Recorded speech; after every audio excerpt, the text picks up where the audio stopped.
नमस्कार दोस्तों, बहुत बहुत स्वागत है आपका हमारे YouTube channel government job notifications में। यहाँ आपको मिलेगी सभी सरकारी भर्तियों के बारे में जानकारी प्लस उनके एग्ज़ाम अपडेट्स। तो चैनल से जुड़े रहिए, चैनल को सब्सक्राइब कर लीजिए अपने आप को अपडेट रखने के लिए। तो यहाँ जो भर्ती निकल के आती है वो दिल्ली पुलिस की भर्ती निकल के आती है। पूरी डिटेल में हम यहाँ पे बात करेंगे। इसकी ऑफिशियल पेज क्या है, ऑफिशियल पेज जो स्टाफ सिलेक्शन कमीशन का इसका ऑफिशियल पेज है। यहाँ पर इसमें जो नोटिफिकेशन आपको मिल जाएगी 3rd नंबर पे 17 जून की जो नोटिफिकेशन है वो 17 जून की नोटिफिकेशन में आपको क्लिक करना है, जिसमें लिखा हुआ है SI दिल्ली पुलिस। अब इसकी भर्ती को हम देखने वाले हैं ब्रीफ में, और कुछ जो इम्पोर्टेंट पॉइंट्स है उस पर हम सिर्फ बात करेंगे कि क्या क्या इसके इंपॉर्टेंट पॉइंट्स होने वाले हैं। ठीक है, यहाँ पर sub inspector in Delhi police and central arm force की यहाँ वैकेंसी निकली है 2020। और ये देखिए यहाँ पे लिखा हुआ है इसका, और जो स्टार्टिंग डेट होने वाली है वो 17 जून से लेके 16 जुलाई तक की इसकी जो डेट है। एप्लीकेशन फ़ीस एप्लीकेशन आप अप्लाई कर सकते हैं यहाँ पर। ठीक है, लास्ट डेट भी 16 जुलाई तक है। और यहाँ पे जो भर्ती निकल के आती है CAPF में सब इंस्पेक्टर की, GD की, और नीचे हम देखेंगे इनका पे स्केल यहाँ पर, तो 35,000 से 1,12,000 तक यहाँ पे इनका पे स्केल है। और इसके बाद नॉन गजेटेड है, और उसके बाद सब इंस्पेक्टर हैं executive male and female in Delhi police. ठीक है, दिल्ली पुलिस में भी SI की यहाँ पे निकली है, और 35,000 से 1,12,000 तक की यहाँ पे सैलरी इनकी है। वैकेंसी वाइज हम देखा जाए तो वैकेंसी सब इंस्पेक्टर में कुछ इस तरह से डिवाइड की गई है। टाइप ऑफ वैकेंसी ओपन के लिए, और डिपार्टमेंटल कैंडिडेट्स के लिए, और एक्स सर्विसमैन के लिए, टोटल के लिए। ठीक है, जनरल में EWS OBC यहाँ पर आप देख लीजिएगा कि कौन सी कैटेगरी से आप बिलोंग करते हैं। उस कैटेगरी के अकॉर्डिंग आप उनके जितने भी डॉक्यूमेंट्स हैं उसके अकॉर्डिंग आप इसको भरेंगे। ठीक है, और सब इंस्पेक्टर एक्स इन दिल्ली पुलिस फीमेल्स के लिए यहाँ पर निकली है, ओपन में है, और जनरल EWS OBC सबके लिए यहाँ पर दे रखा है। Sub inspector GD in central arm force में, तो जैसे कि बताया था कि मैंने सेंट्रल जो आर्म फोर्स है वहाँ पे इसकी वैकेंसी यहाँ पे निकाली गई है। ऊपर जो है वो सब इंस्पेक्टर दिल्ली के लिए है, और नीचे जो है वो आर्म फोर्स के लिए यहाँ पे निकाली गई है GD central arm force CAPF के लिए।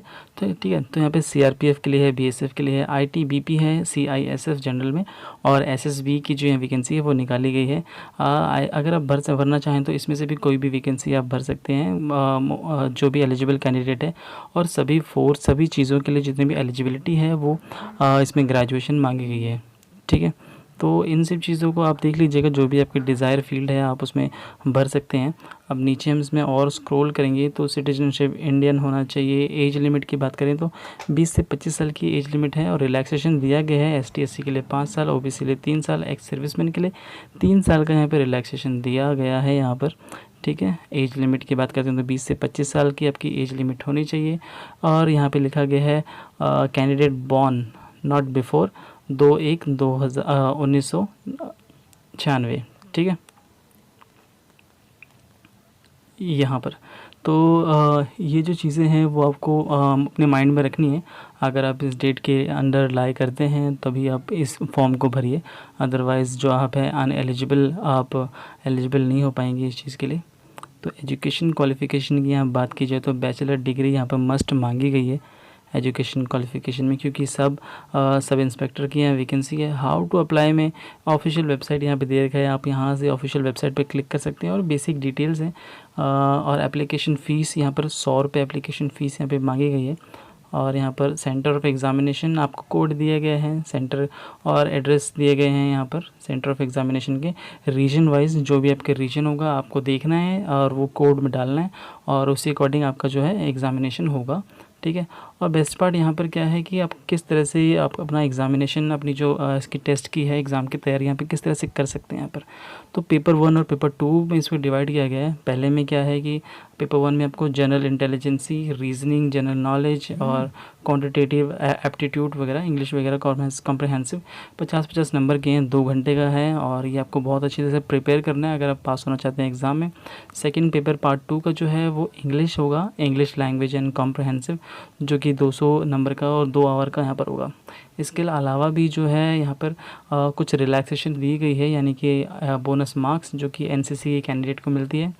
ठीक है, और उसके बाद यहाँ पे ब्रीफ में आप पढ़ सकते हैं क्यों किस पेपर 2, यहाँ पे पेपर 2 और फिज़िकल स्टैंडर्ड की यहाँ बात की जाए तो फिज़िकल स्टैंडर्ड में जो है वो कैंडिडेट को कुछ चीज़ें हैं वो उनका मतलब फिज़िकली उसमें पास होना पड़ेगा उनको, जैसे कि उनकी हाइट होनी चाहिए 170 सेंटीमीटर मेल कैंडिडेट्स के लिए, और चेस्ट होनी चाहिए 80, एक्सपेंड के बाद 85। और उसके बाद यहाँ बिलोंग टू हिल्स एरिया, जो भी पहाड़ी एरिया से बिलोंग करते हैं, 165 चाहिए, 80 85। और उसके बाद candidate belong to schedule tribe, ST के लिए 162, 77 और 82। और फीमेल कैंडिडेट के लिए 157, चेस्ट का कोई पैरामीटर नहीं है यहाँ पर। और फीमेल कैंडिडेट जो बिलोंग करते हैं हिल से 155 हाइट, 154 यहाँ पर शेड्यूल ट्राइब से, ठीक है। वेट जो है वो अकॉर्डिंग टू हाइट होगा। और फिज़िकल एंड्योरेंस की यहाँ बात की जाए, यानी शारीरिक क्षमता यहाँ पर, तो यहाँ पर मेल्स के लिए जो है वो 100 मीटर रेस यहाँ पे कंडक्ट की जाएगी, ठीक है। 100 मीटर रेस है और 16 सेकंड में 100 मीटर आपको क्रॉस करनी है। इन सब चीज़ों में आपको ज़रूर से पास होना है, ताकि किसी एक में भी आप फेल होते हैं तो आप डिस्क्वालीफाई कर दिए जाएंगे। हाई जंप है यहाँ पर 1.2 मीटर्स की इन 3 चांसेस। और शॉर्ट पुट 16 LBS की 4.5 मीटर इन 3 चांसेस, ठीक है। हर चीज़ के लिए 3 चांसेस दिए गए हैं, रेस के लिए 1 चांसेस है। फीमेल्स के लिए भी यही 100 मीटर 18 सेकंड में करनी है। उसके बाद लॉन्ग जंप करना है, हाई जंप है। इन सब की तैयारी आप अच्छे से कर लीजिए। आप होपफुली अगर आप आर्मी या डिफेंस की किसी भी जॉब के लिए आप अगर अप्लाई कर रहे होते हैं, तैयारी कर रहे होते हैं, तो इन सब चीज़ों को ध्यान में रख के ही तैयारी कर रहे होते हैं। तो मोस्ट ऑफ़ द पीपल को मैं सोच के चलूँगा कि भाई वो तैयारी ऑलरेडी कर रहे हैं। और जिन्होंने तैयारी नहीं शुरू की है और फॉर्म भरना चाहते हैं और अप्लाई करना चाहते हैं, वो तैयारी शुरू कर दीजिए अपनी। और यहाँ पे मॉड्यूल वगैरह दे रखा है आपको, ठीक है, मॉड्यूल वगैरह दे रखा है।